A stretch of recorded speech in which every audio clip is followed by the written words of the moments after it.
And while President Trump agreed today to pause tariffs on Mexico for a month, businesses in West Michigan are anxiously waiting to see what's next. News 8's Megan Bunchman caught up with a spokesperson from the Grand Rapids Chamber of Commerce today. She joins us now with more on what they had to say, Megan. Amber, with things changing virtually by the hour, many West Michigan business owners are holding their breath as uncertainty in their respective industries continues to loom.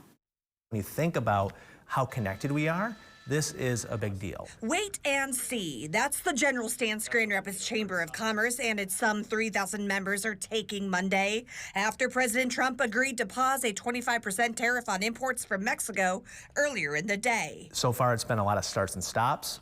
I think when we heard on Friday that there was potential for tariffs, there was a lot of consternation. While the 10% tariff on goods from China and 25% tariffs on Canadian imports remain in place as of 4 Monday afternoon, Josh Lunger with the chamber says he and his colleagues are busy drafting a letter to all of its members who he says are for the most part uneasy with sweeping changes. Anytime you inject this level of just additional worry about something, it will impact people's decision making. I think down to the consumer, we're seeing a lot of people, anecdotally, we're hearing about lines at grocery stores already and things like that. Like, people are worried about the prices of their goods. Businesses are worried about additional pressures on inflation. Lunger says local business owners are especially concerned with tariffs on Canadian products, with Canada being our direct neighbor, and the regional economy between the Mitten State and Canada making up one of the largest economies in the world. Sometimes things go back and forth across the border. I mean, Canada is our neighbor. It's our largest trading partner.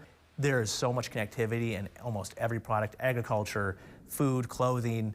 To put broad-based tariffs on that, we know it's going to have an impact. It's just how big is the impact and who is impacted, and how long does it last. The retaliatory tariffs are a huge deal for a lot of companies. Lunger says in the past, GR Chamber has been very pro-trade. They are now assessing which local companies will be impacted the most by Tuesday's tariffs, and then will draft a response accordingly.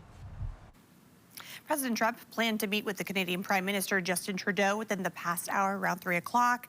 No word yet what has come from that meeting.